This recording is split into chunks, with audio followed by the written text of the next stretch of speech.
Hello, my Wellish friends. Welcome back to another episode. This month, we're talking all about building a life that actually feels good to live. Your routines, your habits, your lifestyle, and how to make them feel aligned instead of forced. And today's conversation is such a good one for that.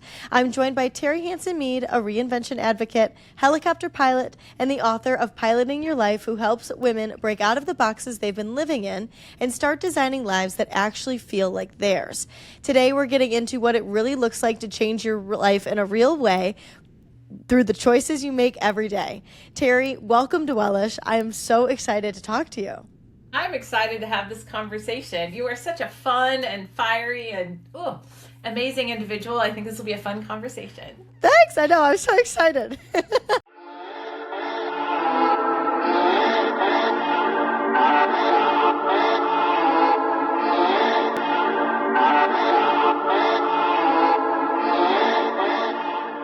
I want to talk about your story. I feel like I want to get a better understanding of who you were previously before we progress into all of your advice and all of your good information. So I know you had a moment where you realized that you were living by somebody else's rules. Can you talk about what that actually looked like on a day-to-day basis?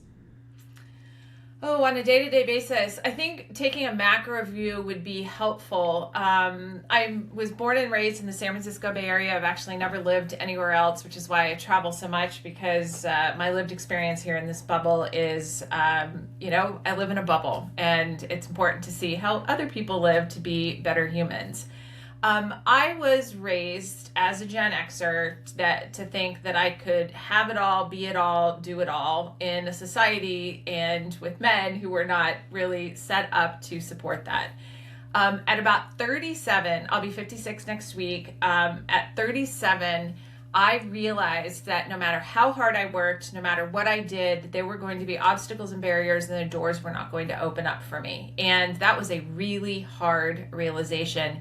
And it took a number of years for me to basically recalibrate my brain to see how it wasn't me that was the problem. It had to do with a patriarchal society that really wasn't set up to really support women and basically non-cisgendered, heterosexual, privileged white men. At that time, I had young kids. My husband stayed home with the kids for 12 years while we were raising them. So my life was, I had a consulting company for the last 20 years. And it was really trying to squeeze it all in. It was leaving very little left over for me, because I was the primary breadwinner in the family, constantly chasing after billable hours, constantly chasing after new clients to make sure that I could support my family comfortably and build for our future. And so, as I said, there really wasn't anything left for me. I didn't invest in a lot of my friendships. I didn't invest in my relationship with my husband. I felt like because I had chosen to have children, that any leftover time that wasn't given to work was given to my children. I didn't want to deprive them of a parent.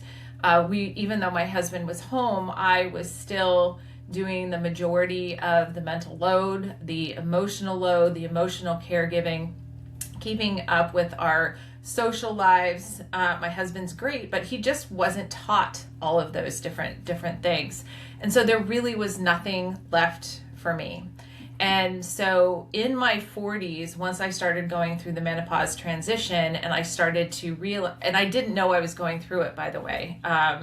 Once I started going through it, I realized that I was completely burnt out and continuing to really drive without investing in myself, without investing in friendships, without investing in my relationships, with my relationship with my husband, that I was really on a crash course to really misery. And I can silver lining everything. I am a totally optimistic person, but it really was getting to the point where I just couldn't handle all of the things.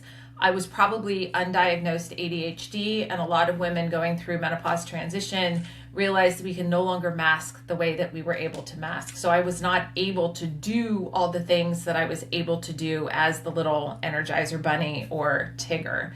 And so I was really forced to make some lifestyle changes, focus on my health, focus on my relationships. In researching my book, Piloting Your Life, I learned so much about being so much more intentional about living. And even though I thought I was living vibrantly and I thought I was thriving, I'd realized that I was really completely out of balance in terms of over-indexing on my consulting work because I was so afraid of not being able to provide for my family. So I think that was kind of on a macro level, but we can really dive into some of the behaviors and the changes that I made slowly, how COVID really, the pandemic and everything shut down really influenced that as well, to where I am now, coaching women to lead the life that I would really have liked to have led earlier, now that I've been through it really the hard way. I wrote the book because I wanted no one told me what to expect when I turned 40. And that's really when a lot of stuff changes for us women. And I did not want other women coming up behind me to not have the insight that I gained. I hated that I was blindsided by midlife, by turning 40, 45, 50. And I would like not only women after the age of 40 to have a better clue, but begin earlier so women younger like you have a better sense of really owning your life, thriving, knowing that we live in a patriarchal society, owning what is ours and claiming what is ours and not owning what is not. My God, I love that. That is so exciting. Okay. So like, what do you think keeps people stuck then? Like, what do you think keeps us stuck in the lives that are following more of like what society has set up for us compared to like what would be more authentic to who we are? Well, I mean, in a patriarchal society, it's not about it's not about smashing the patriarchy, because the patriarchy is just so insidious. And a lot of us, and I'll focus on the U.S. Because my research has been on the U.S. and most of the women that I talk to, work with, are all in the U.S. as well. There is a really great book by Elise Lonen called On Our Best Behavior, and it talks about the weaponization of the 7 deadly sins to both suppress and oppress women. And it talks so much about the good girl mentality, you know, how we are rewarded for being good girls and how we are penalized when we step out of the good girl box. And it's hard. Every day I encounter little things that I realize that I'm doing to contribute to the patriarchy. And I have to unwind and go, okay, stop. Whether it's people pleasing, whether it's, and you talked about this on one of your recent episodes, seeing your value tied to productivity. Mm-hmm. I mean, that is something. So all of these things where we probably had very positive reward feedbacks, it's hard to pull those away. And I think you also talked about in another one about replacing, when you want to change your identity, replacing it intentionally with something new. And it has to be super, super intentional. In a time where there's already so much burden on women, to be a certain way, to act a certain way, to be in service to everybody else, to try to then, you know, healthcare doesn't serve us, we're paid less, you know, all of these different burdens, to ask us then to be even more aware of the insidious nature of the patriarchy, to be able to go, nope, I'm not doing that. Nope, I'm not doing that. Knowing that there's going to be a negative feedback loop, that the people around us are going to resist.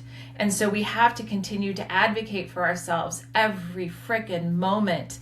And it's exhausting. So I think just the sheer overload and the having to be super intentional about it and the exhaustion around it, I think makes it really difficult. And every day when I go, oh my God, I fucked that up. And I go, today I'm at least a little bit more aware. I can do something a little bit different. I can change my behavior. But it is, for at least for me at my age, it's just constant awareness.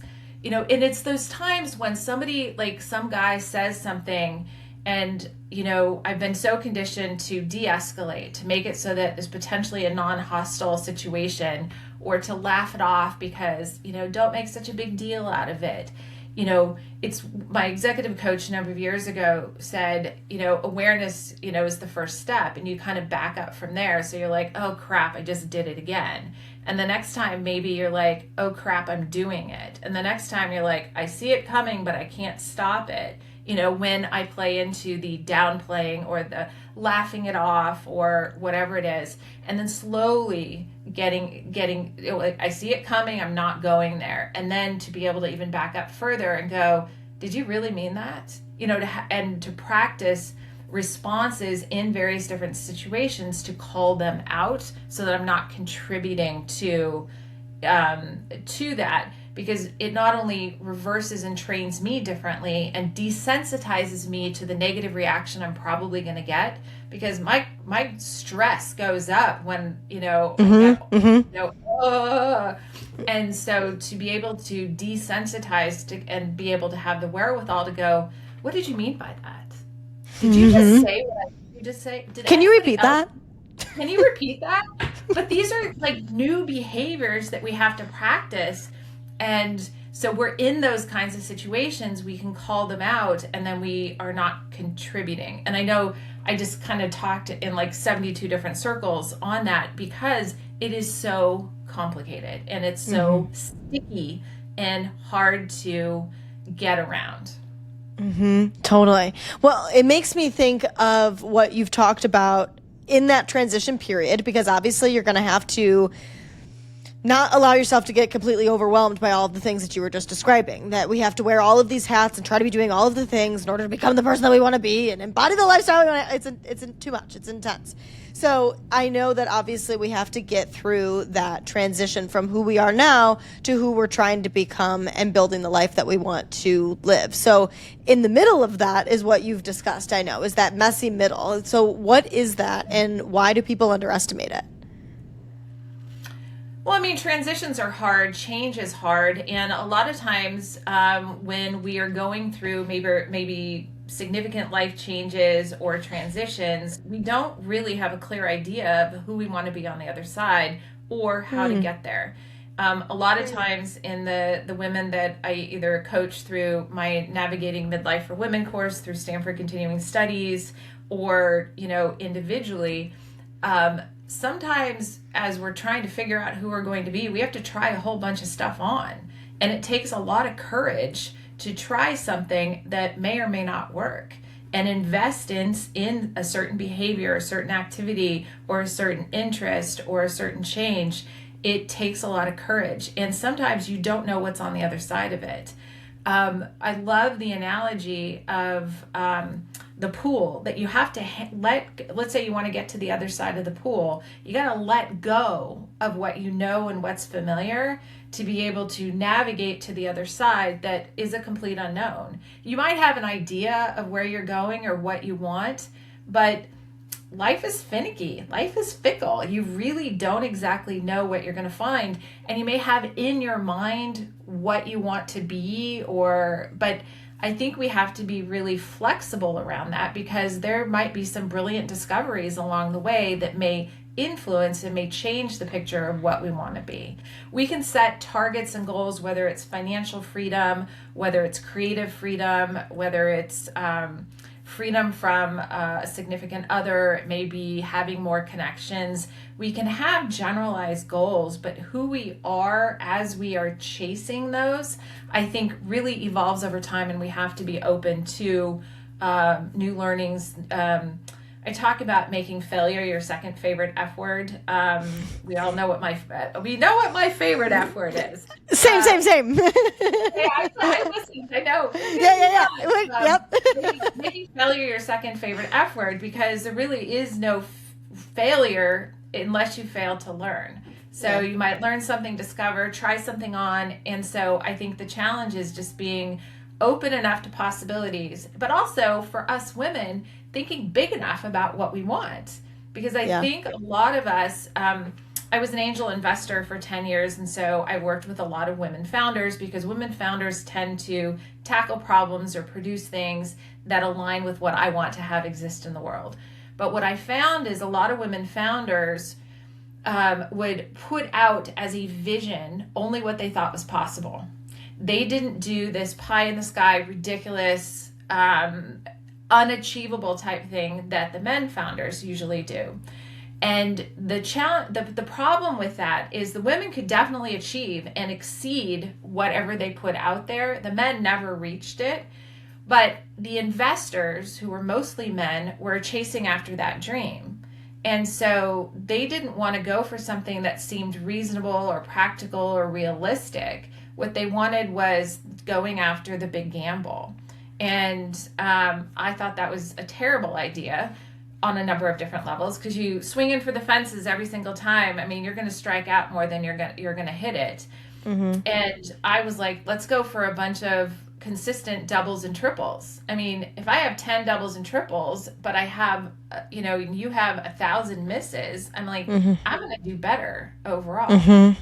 Problem is the investors did not see that this was a more practical, realistic working with women. They only wanted to go after the pie in the sky type thing. And so the women were competing with this ridiculousness for investor money. And so we had to coach them to dream bigger, think bigger, and realize that what they put out there, they didn't actually have to achieve.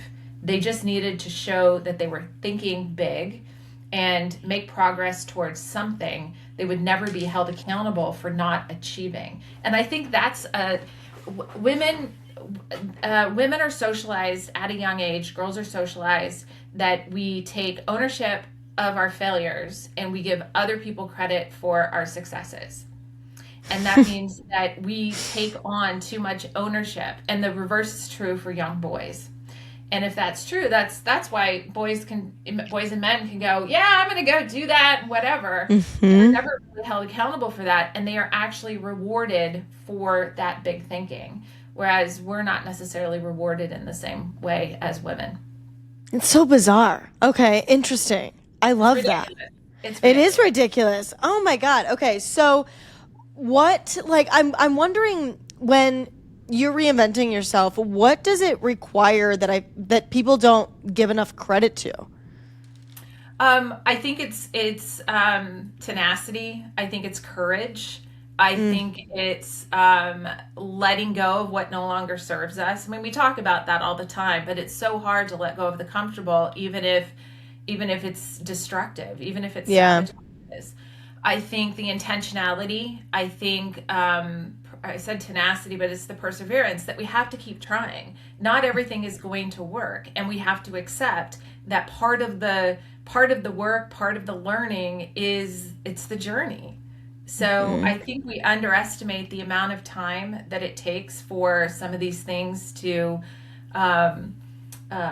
kick in, to really come to fruition. And a lot of times I think it can be very frustrating to recognize the messiness when you're going through any sort of transition and change, and that it's really so important. So I think people also underestimate the time and the value associated with the messy middle.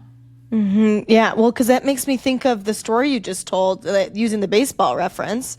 I just think, with the consistency, that it's just so interesting that the reason we operate that way and try to do everything intense and get it all done and why isn't it working, and making it happen in that way from this hustle culture, that is all just societal. It's all just a perception that's been put on us. And if we could just shift our perception, we don't have to live like that. It's just weird.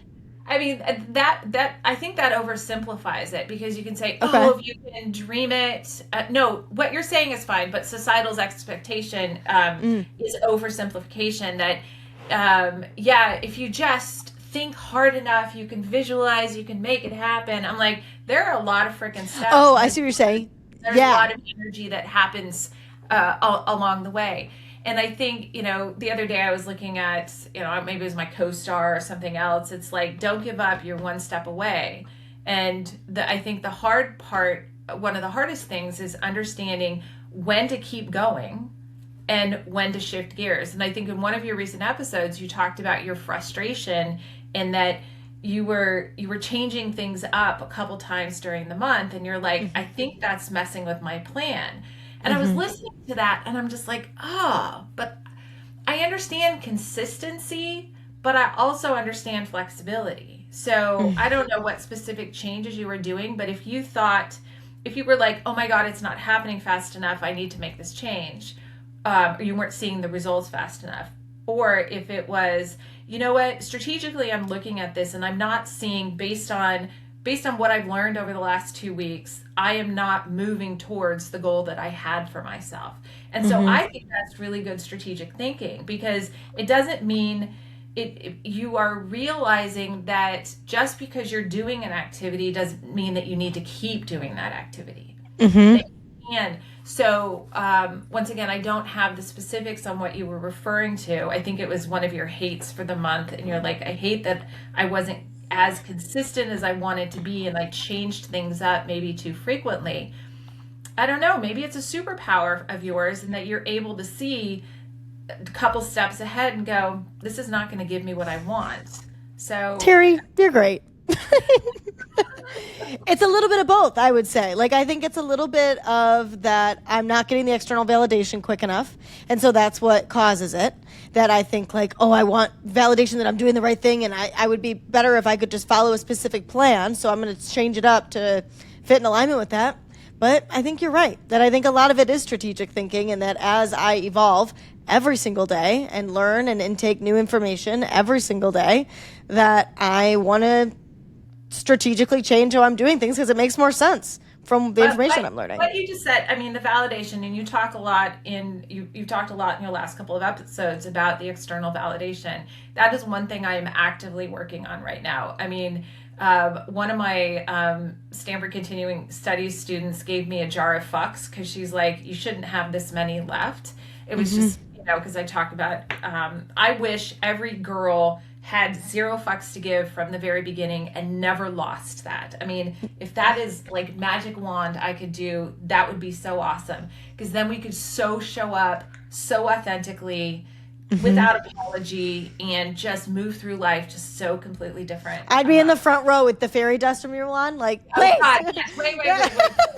So, but the external validation, the people pleasing, I mean, I was just talking to my therapist today about the amount of time I spend on harmonization, on making sure that it's not just the validation, but also making sure that everybody is okay. And the amount, I mean, most men in my life, most men in the world don't spend time on that. But I wonder if some of that is also a validation loop, that I'm doing good if everybody is doing okay, if everybody is in harmony, everybody is happy, everybody's progressing. But the validation I think about daily, why am I doing this, and why am I looking for an external validation for this? Why am I just not able to say, hey, this is good, or Terri, let's do something a little bit different? So you're able to get to that at your age. I wish that for you, because then you could spend all of those cycles that you spend on that on so many other good things. Totally. Or just fucking relaxing. You're allowed just living. You're allowed to relax too. Yeah. Live, paint, whatever it is. Totally. Well, and so that kind of makes me think of the psychosis that I think some of us get when we're trying to like build the right lifestyle or build the right routine in order for us to get to the right place so that our life looks good enough on paper, which I think a lot of the time also comes back to that external validation, that it's like we want our life to look good compared to focusing on allowing it to feel good. So I guess I'm wondering, like, when someone is becoming that new version of themselves, how should they start shifting their daily life? I think it's a matter of figuring out, first of all, I think you have to set what it is that you want, and then figure out just a couple of activities, and then whatever tools are good for you to remind you of those new behaviors. Like for me, I have a planner, I have a digital planner, I have a calendar that I put in. So I have some daily tasks, and one of them, so I want to eat healthy, drink water, do some art every day, activism, so physical activity, or my physical therapy I had knee surgery in December. So physical therapy, some sort of physical activity, speaking different languages, working on languages. And I've set these as daily activities. And I know you talk about you want to get to the gym 4 times a week. So that would be like, you'd have it, have some sort of a tracker. So I think whatever tool that is good for you and whatever your brain is, whether it's neurospicy or neurotypical, having some sort of a daily reminder, but not taking on too much. Figuring out this week what's important this week, and maybe changing up 1 or 2 things. And then as that becomes better, integrated into your life, then you can continue to add some new things. Trying to change everything all at once, trying to do too much, I think just sets us up for failure. And it turns out that either whatever the tool is that you're, and I say tool very loosely, because it can be electronic, it can be paper, it can be stickies, it can be an alarm, it could be accountability with a friend to go to the gym, it could be setting up an account for some sort of a financial thing that money automatically goes into, but some sort of a thing that helps enable the new behavior, the new activities that you're working towards as you change your lifestyle. Because I think it's micro changes. The second thing, as much as I don't like the book Atomic Habits, but I heard me neither. You're the only other person I've ever heard say that. Oh my God, garbage. Same. It is such, and especially garbage for women. It's such garbage for women, especially. But I did hear him interviewed on a Zoe Health podcast. And what I loved about what he had to say is a lot of us, when we try to take on new behaviors or new activities, if we fail to do it, all of a sudden we call ourselves a failure. And he is such a believer and proponent of, you missed the gym today, try again tomorrow. You didn't drink the water you wanted today, try again tomorrow. You didn't get your protein you wanted, try again tomorrow. Don't give up just because you missed it. And one of the other things that I've learned about ADHD brains and some neurospicy brains is, as much as we strive for consistency, our brains actually fight it.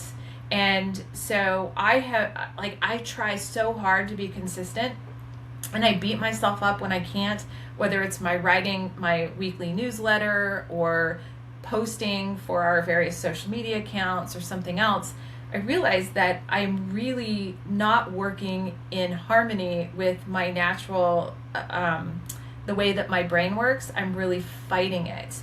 And so I'm trying to take a look at it differently and take into account what the author says of Atomic Habits. Was like, don't beat yourself up and throw away the game plan. What if you miss or skip? And missing or skipping, don't assign any sort of an emotion or label to it. Because I think a lot of us are conditioned that if somehow we miss or skip or something, that we are out of integrity and therefore we are bad people. And the moment that we do that, it's so much harder to continue to take those small steps towards whatever change you're trying to make in your lifestyle. So I think it's small changes, not too many. Have some sort of a positive feedback. Do not give up if you somehow miss, skip. Adjust as you need to, and then just continue to have just this nice feedback loop around it, but rewarding yourself, not looking for external validation.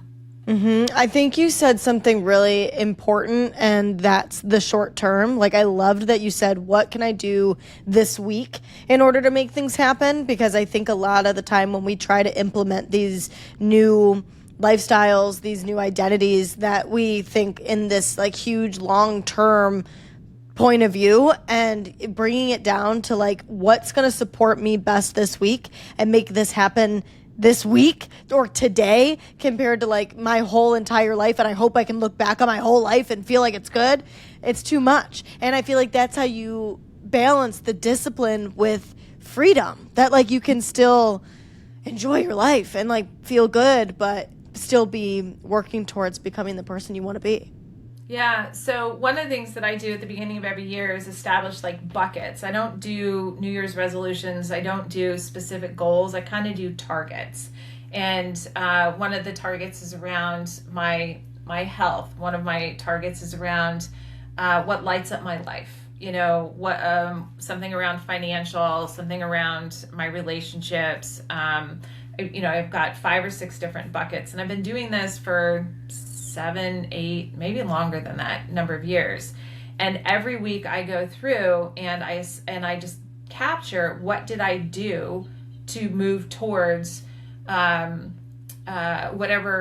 that bucket is, the healthy living, and I have more specifics around it, or what lights up my life. And what I find, because I also plan my week at the same time, and if I don't have anything that lights up if I go through and I'm like, oh crap, this was like a drudgery week. There was nothing. I didn't do art. I didn't go to a museum. I didn't travel. I didn't plan travel. I didn't have a conversation like this.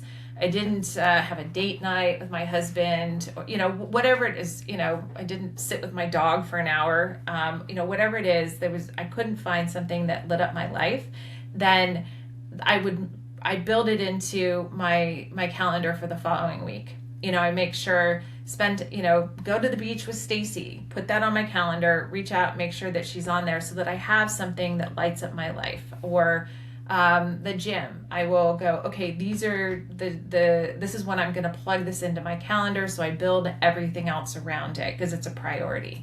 But then at the same time, you were talking in one of your episodes about not feeling guilty about saying no to a social thing because the gym was important. And I think having having that sort of commitment to yourself is so beautiful. And I'm so glad that you can see that as a priority and not always going, oh, I'll go to the gym later because it's more important to spend time with my friends. But looking at my calendar and go, okay, where can I fit my friends into my week along with my other activities so that it's balancing the things that are important in my life from the various different buckets. Now, some weeks go better than others, but by doing the recap and then the plan, I am at least honoring the things that are really important to me as I'm building new behaviors. And if something doesn't work, like I was just in Nicaragua with a friend, and I think I drank more alcohol in that time than I've had like the entire week. I mean, we'd go through 2 bottles of wine in a night. I'm like, shit, I haven't done this in a while.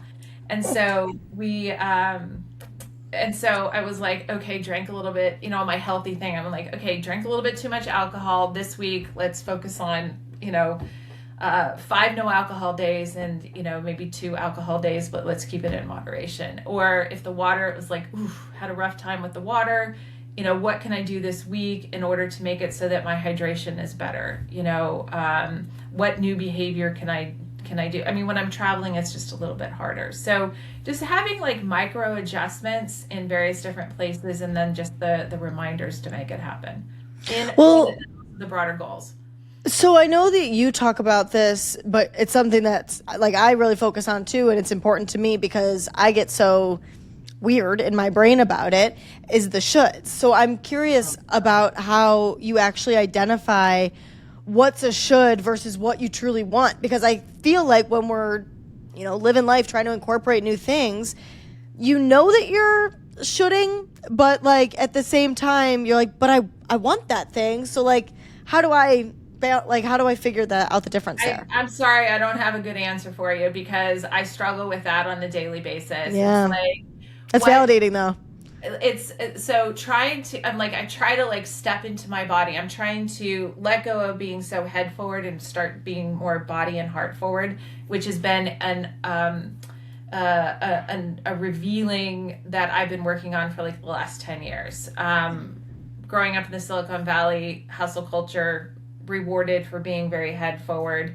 I am an Aries, so very headstrong as well. But I catch myself going, okay, is this an obligation? Is this something you want to do? And if I'm like, I don't know. And I think it's okay sometimes to do something out of obligation, as long as I'm consciously aware of choosing that. And I'm choosing to go, yeah, I really should go see my parents this week. I haven't seen them in a couple of months. They live a half an hour from me. I'm going to be traveling for 7 weeks. I should I should take 2 hours and pop down to San Jose and go see my parents.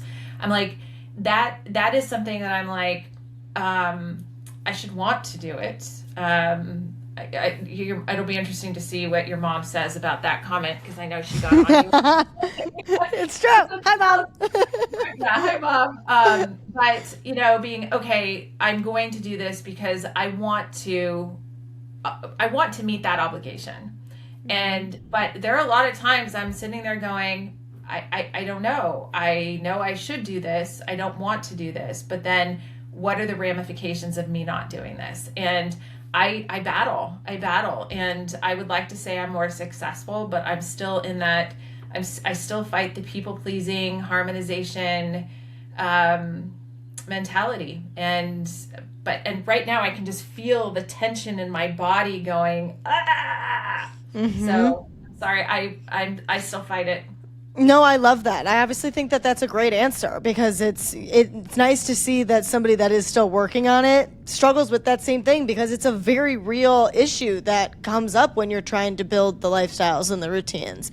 I think that something that's cool that you do that was honestly one of the most pivotal things for me in my self-improvement journey, so I think it's cool that you say the same thing, is that you consider yourself a permission slip provider. So like, what does that mean in practice? Because when I first heard it, it was actually Matthew McConaughey. I was listening to him give like a commencement speech or something like that. And he said, give yourself permission to not be perfect. And I was like, oh my God, you can do that? That's how that works.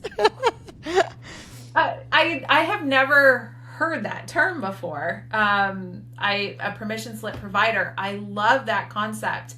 It's interesting. While I was in Nicaragua, because I'm hosting this retreat, I was trying a couple of different things, and one of them is energy healing. So I went and did an intuitive energy healing session with one of my friends, who's now also a friend of mine. And after doing various different works, she gave me a couple of mantras and I need to put them on the stickies. One of them was "Life loves you back," which I love, because I, like you, like to live life, like to live boldly. And I really do think I'm not everybody's ray of sunshine, but I do provide some sunshine in this world. I'm also a total pain in the ass too. So I recognize that too. And I was like, oh, I love life, but life loves me back. But another one was, I love and approve of myself. I love and approve of myself. And maybe this is like, duh, big red truck, but this is one of the things that goes to the permission slip thing, the permission not to be perfect. I love and I approve of myself. So like today I had to go do some clothing shopping, and while I've lost some weight, I still do not have the body that I used to have. And I'm still working on accepting that at 55, almost 56, that I'm not going to look or have the body that I used to have. I mean, I've had 2 kids. I've lived an exceptional life. I mean, I've lived life really well. And so why I would expect it to look the way that it did and not accept what I see in the mirror. And I see other women who are not small women dressing beautifully, and I'm like, wow, she looks great. And I'm never critical of the things that I'm critical of me. And so this whole, I love and approve of myself, the accepting that I'm not perfect, that I don't have to be perfect. It is a daily struggle. And especially for women where there's no silver fox equivalent, women are not allowed to age. I know. Yeah, wait, what the hell is that? I've never heard somebody actually say that out loud. That's so true. Yeah, I wrote a whole blog post or did a video on it a number of years, maybe it was 5 years ago, because I'm like, fuck, no silver fox. We're not allowed to age. I mean, because look at the ideal woman's body for a lot of men in a patriarchal society is like a 13, 14, or 15-year-old girl. So as soon as we're considered, it's disgusting. I mean, as soon as we're considered unfuckable, as soon as we're no longer seen valuable, you know, we just get discarded and thrown to which I absolutely reject that notion. Now I'm like, But when when we're constantly bombarded with you should be this way, act this way, look this way, have this, do this, your life should look like that, we have to have like this amazing magical shield to protect ourselves so that we can only focus internally on validating what we want and what we need. But when you constantly get that bombardment, it's exhausting. It's death by 1,000 paper cuts. What you said, like, I think it's interesting. It's making me think of like taking up space, like how you said that you're not everybody's ray of sunshine. You can be a pain in the ass. Like, I loved like the ownership of that when you say that, and it just makes me feel like, I don't know, it's just very empowering to hear that like that's kind of how you live your life. Can you tell me about what that looks like? Well, but at the same time, I still want to be liked by everybody. I went to a friend's house and there were a bunch of women investors, and there were some amazing women, and I got along great with everybody. Let's see, maybe there were 6 or 7 of us. And one gal I know did not like me. So I spent a fair amount of, I know, but I'm like, but why doesn't everybody like me? And but then I'm like, but I don't like everybody. I mean, it's irrational. It's completely irrational. And I was thinking, Terri, why are you spending time thinking about the one person that maybe you read wrong, maybe she was having a rough day, and if she doesn't like you, that's fine. You don't ever have to have any other interaction with her again. But you enjoy the other women, and they seemed to appreciate what you brought to the room, to the world, etc. But I had to talk myself off the ledge of thinking that I had to convince everybody that I was their ray of sunshine. I've often joked, and I'm sure you've heard it before, you're not everybody's cup of tea. And I'm like, no, I'm a glass of champagne, or I'm a cup of tequila or a scotch, whatever it is. We all have different preferences. So for me, it's awareness. So I try to catch myself in those moments and go, okay, let's focus less on what doesn't exist and focused on what does exist. And what does exist is you had really nice connections with these women. You're going to have interesting follow-ups, and they seem to like and value you. So my mom often said, why focus on the one person who doesn't show up? Because it does a disservice to everybody else who does.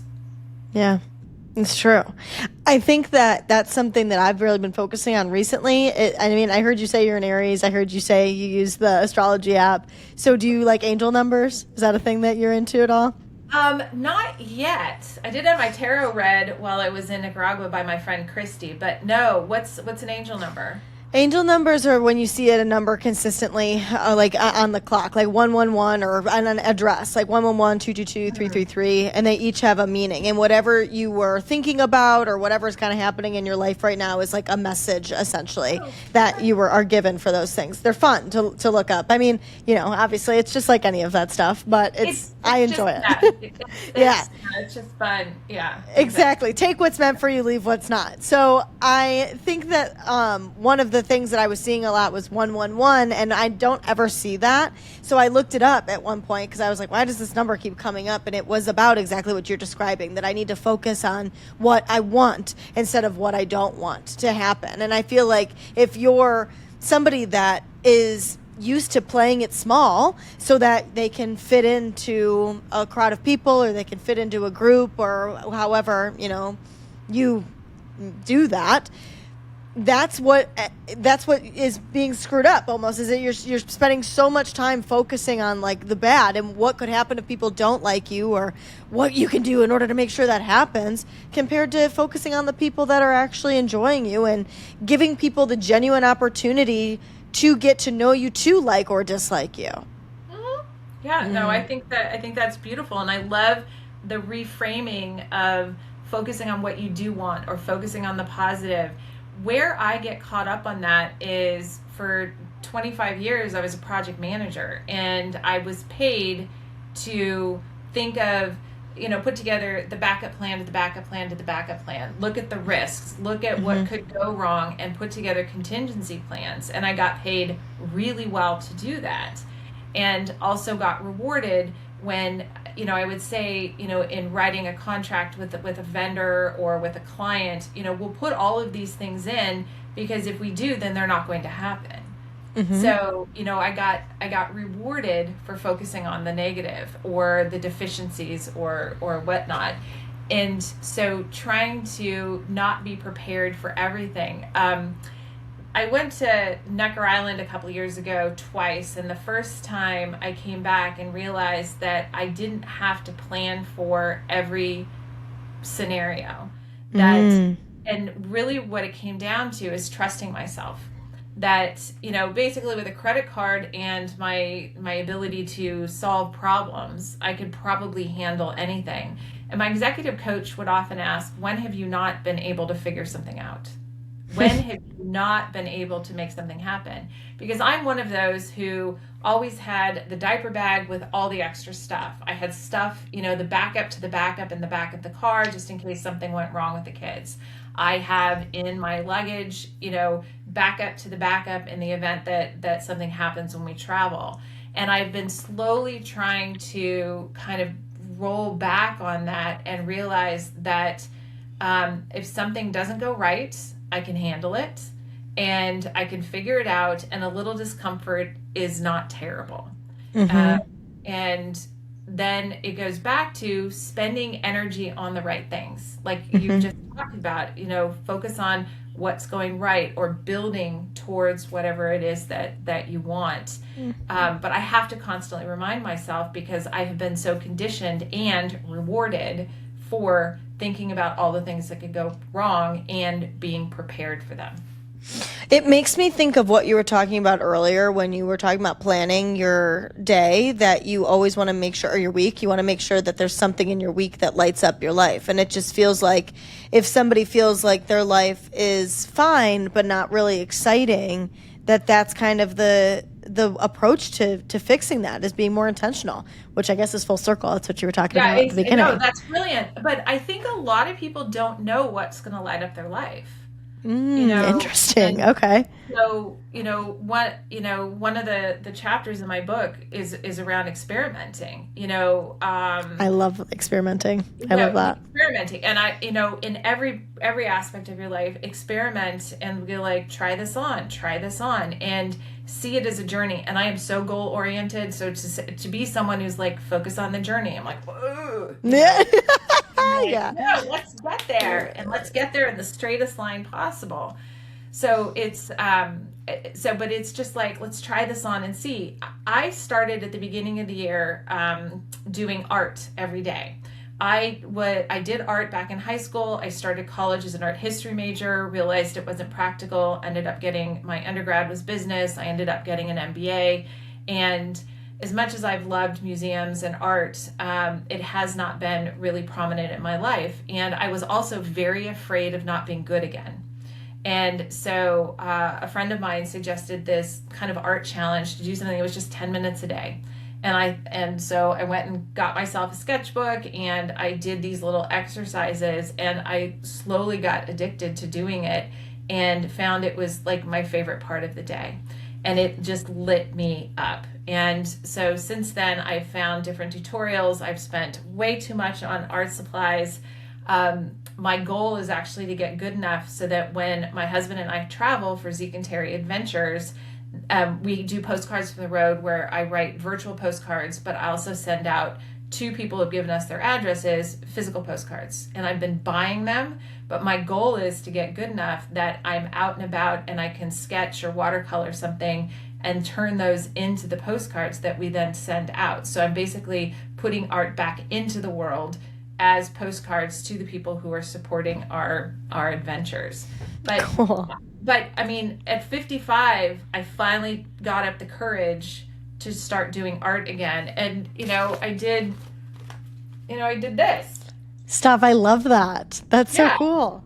So but you got to try something. There's a great book called Designing Your Life, and it's by two guys out of Stanford. Generally, I don't read or pay attention to things that men do anymore because I'm just so oversaturated on them. So salty about men right now.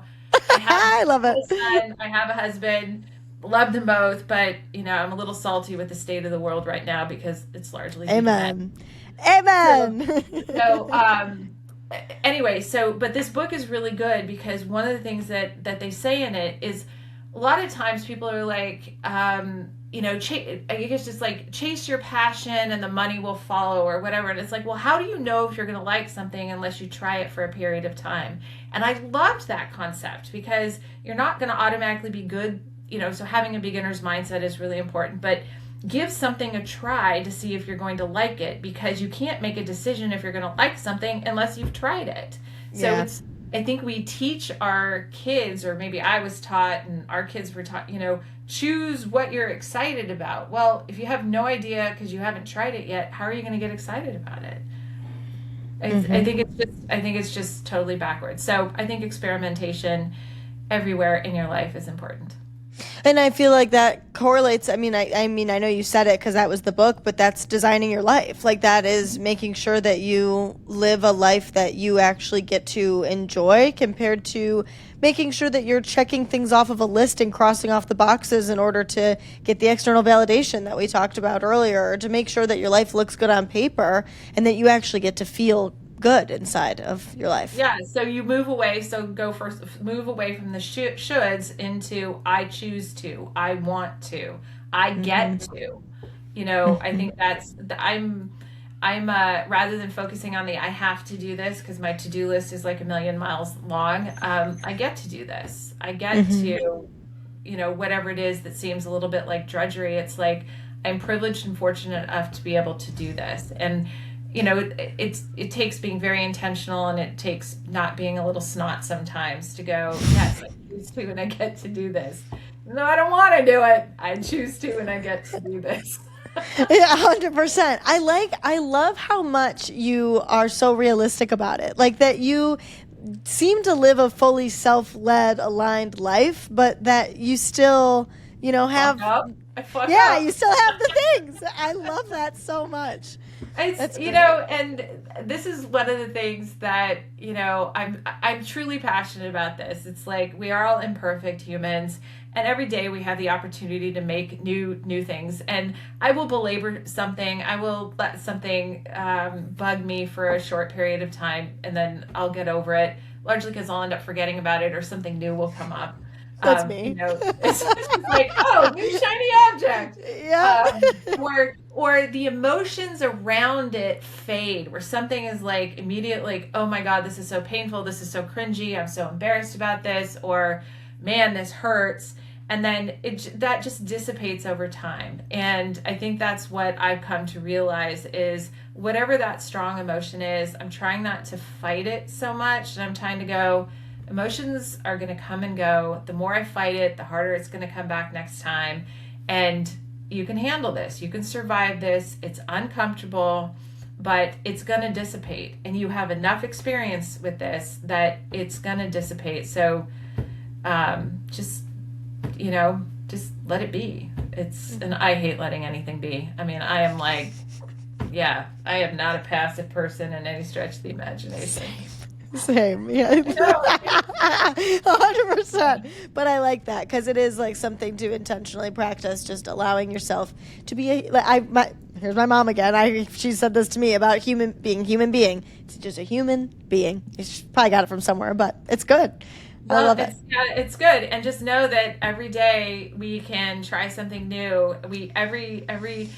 All the time we have an opportunity. So I don't wait to start something at the first of the year. I start something on a Monday or whatever day, and it's just like, I have the idea, I may as well try it now. And how do I integrate that into it? Because we know that, if we wait until Monday or the first of the month, we're going to lose our energy around it. Some people, I guess people build energy differently. It's like, if I wait too long, I lose the energy around it, and it's better for me to hop on it fast.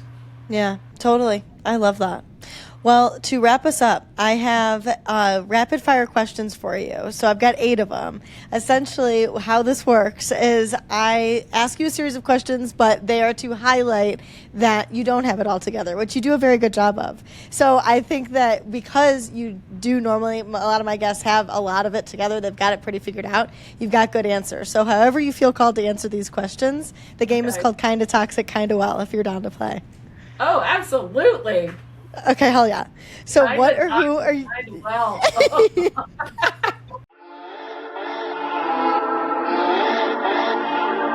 What or who are you jealous of right now? I have a friend whose husband made it big, and I think they don't have to worry about anything financially. So I think I'm a little envious of her life right now. Mm-hmm. Fair. We do okay, but with everything that's happening right now, I'm just like, shit. Mm-hmm. You know? Yep. Got to figure that out. I know. Yeah. It's fucked up. So I think she seems to be balancing things. Her life's not perfect, but there's some aspects of it that I envy. I love that. What's a moment recently where you caught yourself ignoring your own needs or that you chose yourself instead? I went shopping today and there was a gal and she was a little pushy, and I was leaning towards just getting something just to get her out of my way. And then I stood up and I was like, nope, I'm not comfortable with that. And I chose not to, and I chose me instead. I love that. That's amazing. and I also tried everything on for my because I have lost some weight and I don't have clothes for this trip that we're going on. And I tried stuff on, and I told my husband, I said, this is terrible. I said, I can't go back there and deal with her. So if I have a return, you've got to return it. I love that. That's amazing. Like, that's fine. I've got to go down there anyway. That's right. What do you find yourself overthinking about these days? My kids. Anxious about my kids, or anxious about my kids. What is a should, like an expectation that you've put on yourself that you've let go of, or one that you know you still need to? That the should that I'm trying to let go of is conform to a certain body style type, and accept my body for all the good things that it does for me, that it's strong, it's capable, it's done a lot, it's seen a lot, and love it for what it is and what it gives me. I love that. And like you even just saying that now just makes me take a deep breath. I read, I'm reading one of Jay Shetty's books right now, and he has a meditation that's written in there, and it's about that. He like goes through each of your body parts, just like any meditation would do, and being grateful for it. And I'm like, oh my God, this is great. I love this. I just read a book called Thoughtful Aging. I listened to this woman on a podcast, and I was hoping that by the end of it that I would have accepted certain things, and there were good things in there that have me on the right path. But it's going to be a journey for me to accept, the circles under the eyes, and the crepey skin on my neck, and the fact things are not as firm or where they used to be. It's a journey. No silver fox for women. We got to invent one. Fuck that shit. Yeah, and this whole cougar thing, cougars are, there's a negative connotation for it. So it's, something. I hate it. Yeah, and there are enough gorgeous, amazing, beautiful inside and out women who are in their 70s, 80s, and 90s now, who are really giving us, I think, are giving us good examples of how to age thoughtfully, not gracefully, thoughtfully. Yeah, I love that. What's something that makes you quick to get annoyed or angry? Oh, incompetence. The way you said that. It's so real, though. Just general incompetence. Love that. What's a toxic thought you still catch yourself believing? It's around body image. Body image. Yeah. What's a wellness rule or trend you don't buy into? Oh, so many.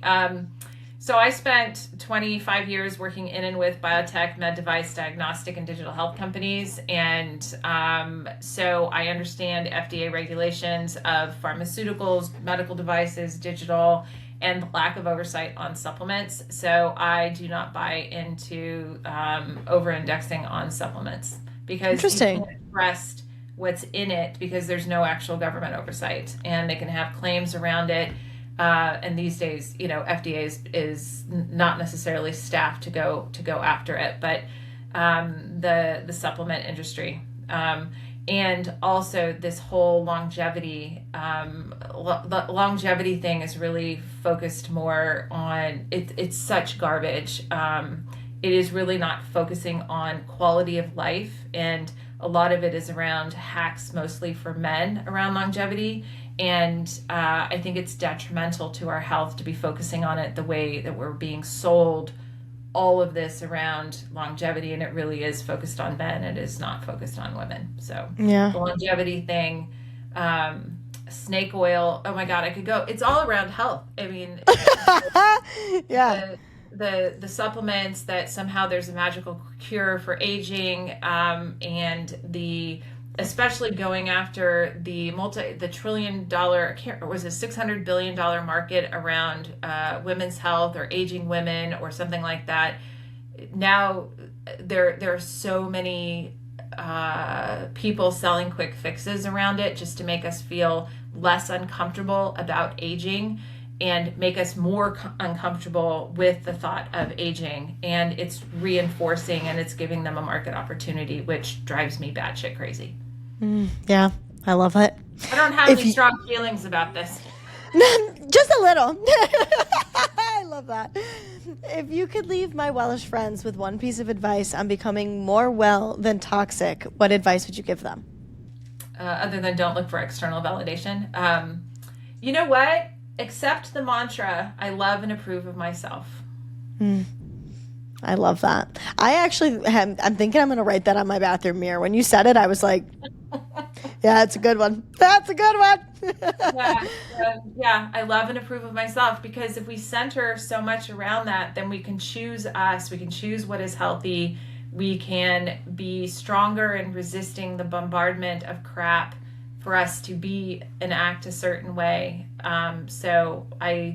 The more we can embrace, and this is to me too, I love and approve of myself. That means I love who I am. I love who I'm becoming. I love that I have failed. I loved my journey, and I approve of my decisions. I approve of my thought process. I approve of my goals, and I trust myself. I mean, there's so much wrapped up in that. And with that, if we have the solid core of that, everything builds so beautifully around it. Not perfectly, but beautifully around it. I love it. I love it. I like that too. Yeah, it's so good. Terri, where can people find you? Like so many places. My website is terrihansonmead.com. And so from there, if you want to follow our adventures, your audience might be on the younger side, because we're targeting people over the age of 50 to inspire people to get out, get uncomfortable, go adventure, however you define it. And travel makes us better humans. So I like it too. So that's Zeke and Terri Adventures. I'm on Instagram. I'm on YouTube. I'm on TikTok. I am not on Twitter. I just terrihansonmead.com will probably take them everywhere else. Amazing. I'll link everything too in the description so it's easy access, but absolutely. Yeah, you've seen the list. I'm like, where, people are like, how do you manage all these platforms? And I said, not well. Yeah, it's a lot. It's crazy. I'm the same. Terri, thank you for being here. I really, really, really liked this conversation. I enjoy you a lot. This was so fun. You have just made my day, and this is the last. I mean, I've got a bunch of things to do before our trip, but this was the last big thing, and this was the icing on the cake. And I love your energy. You're just so joyous. So thank you.